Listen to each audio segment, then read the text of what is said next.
Brothers and sisters, as I have said at the beginning of the Mass, we celebrate today the sanctity of Saint Jerome, a priest and doctor of the Church.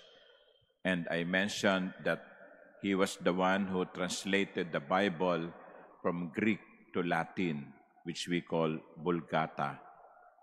And he wrote something like this: ignorance of the Scripture is ignorance of Christ. Ang wala daw nalalaman sa banal na Biblia ay wala ding alam kay Jesus, tungkol kay Jesus.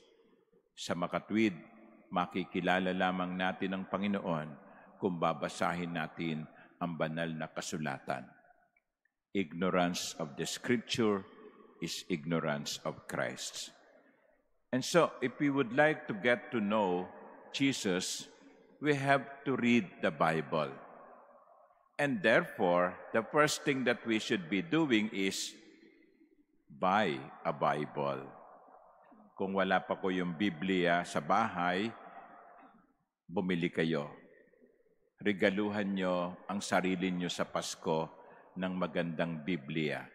Tagalog, Cebuano, kung anumang lengguwahe ninyo, English, Latin, no? Because we need the Bible.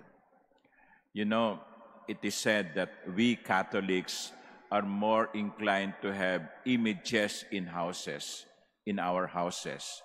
Mga imahen ng Santo Niño, imahen ng Blessed Mother, imahen ng paborito nating santo. Kaya lang, wala tayong Biblia sa bahay. Yan ang sinasabi ng mga hindi Katoliko. Kayong mga Katoliko, puro kayo santo, santa, imahen. Wala kayong Bible. Sila, Bible lang. Wala namang imahen.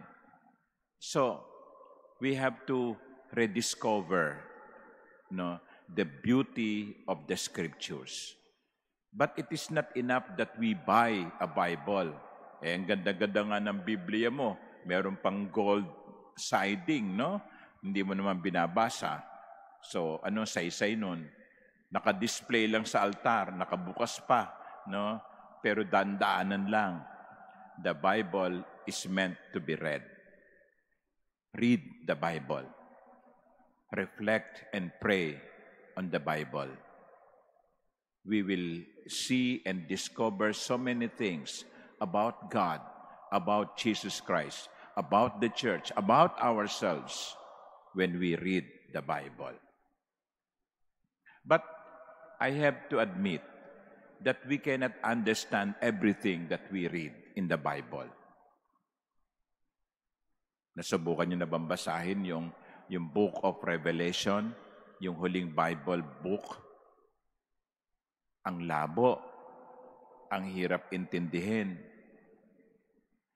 But we have to remember, we need the Holy Spirit and we need the church to interpret what we read in the Bible. Hindi pwedeng yung, ito ang nabasa mo, ikaw ang magbibigay ng kahulugan sa binasa mo. Ganyan nangyari sa mga ibang mga sekta, no? They gave their personal, private interpretation to what they read. Kaya yun, nagkakaloko-loko kasi kanya-kanyang interpretasyon. Hindi. Ang interpretasyon ng simbahan ang dapat nating paniwalaan. So when we read the Bible, and there are parts of the Bible that we cannot understand, then pray to the Holy Spirit. Lord, Holy Spirit, give us the inspiration. And you may also ask your priests, your bishop, the church, Father, ano bang ibig sabihin nito? Ano ba ang itinuturo ng simbahan tungkol dito? That is how we read the Bible. Again, Saint Jerome reminds us, ignorance of the Scripture is ignorance of Christ. Let us read the Bible and let us be guided by the teaching of the Bible, of the Scripture. Pag binasa natin ang Biblia at iginabay natin ang ating buhay sa banal na kasulatan, hindi tayo maliligaw. Daig pa natin ang merong Google Map. Let us read the Bible. Let us pray over it. And let us live the Bible. Amen.